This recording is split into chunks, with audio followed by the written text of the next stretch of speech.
My name's Mark Cormack. I'm a Director of Distribution at Pinnacle Investment. Look, it's August already and we're discussing financial year reporting season. And Plato are going to discuss the Australian equity market and their dividend analysis. Today, I'm delighted to be joined by Dr. Peter Gardner, a Senior Portfolio Manager at Plato, whose primary responsibility is managing the Plato Australian Shares Income Fund. Look, welcome, Pete. Thanks, Mark.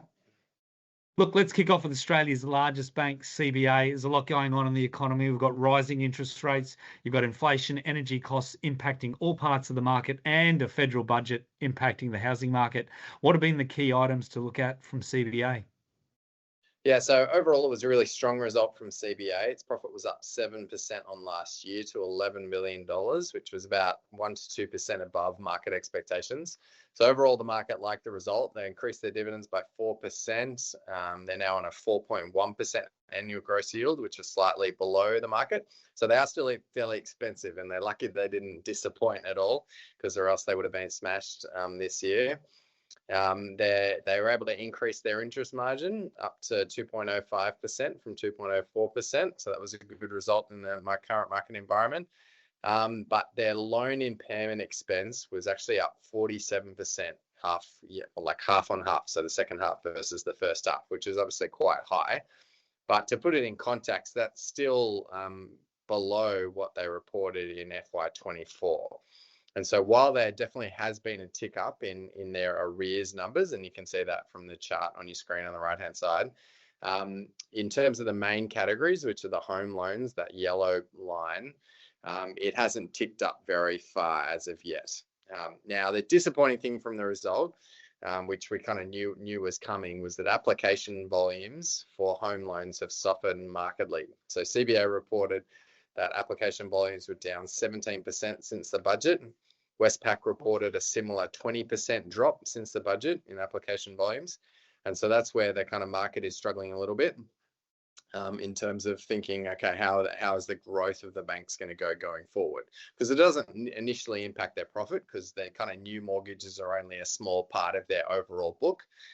However, going forward, are we likely to see little in the way of profit growth over the next few years for the banks?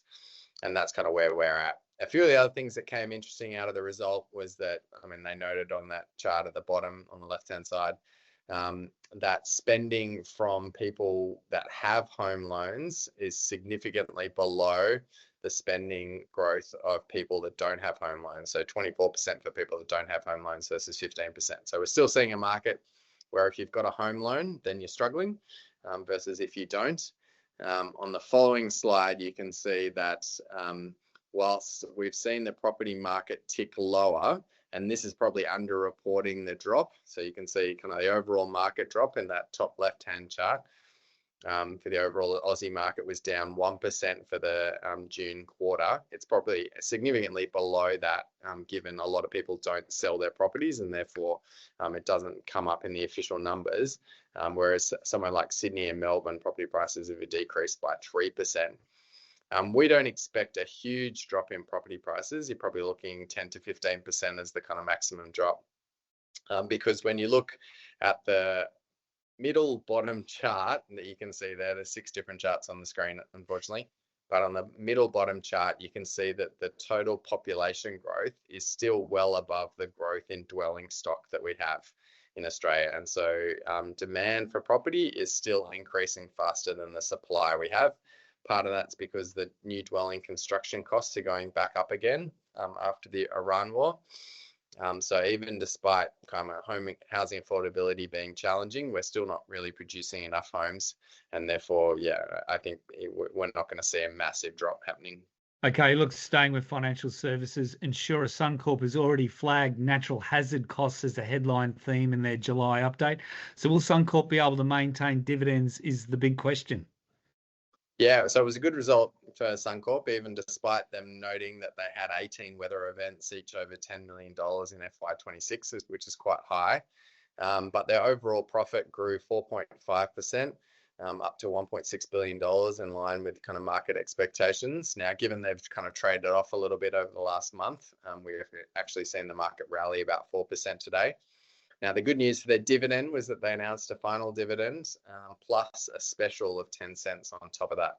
So 52% final dividend plus 10-cent special, which allowed their dividends to be up 27% versus the 49-cent dividend they reported this time last year. So that equates to a 6.1% annual gross yield with a payout ratio of 61%, which is slightly lower than CBA.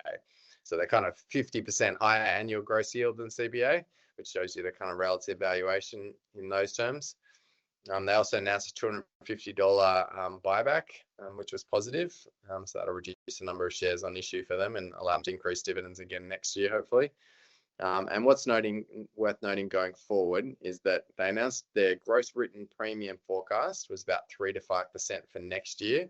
Their investment portfolio yields have increased to above 5% now. And so both of those are positive, but the one thing to be wary of with the insurers is that given we're going into a kind of super El Nino, which is what the Weather Bureau is forecasting, that may be bad for claims for next financial year or this financial year we're just in now, because generally super El Nino events coincide with storms and floods up in North Queensland. So that's something to look out for that we are monitoring. Okay, let's look at the other big sector in the economy with resources and Rio Tinto.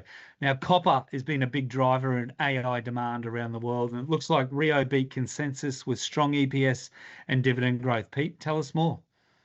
Yeah, so Rio was a really good result. Their profit was up 28% on last year to $14.8 billion US, and copper was the standout.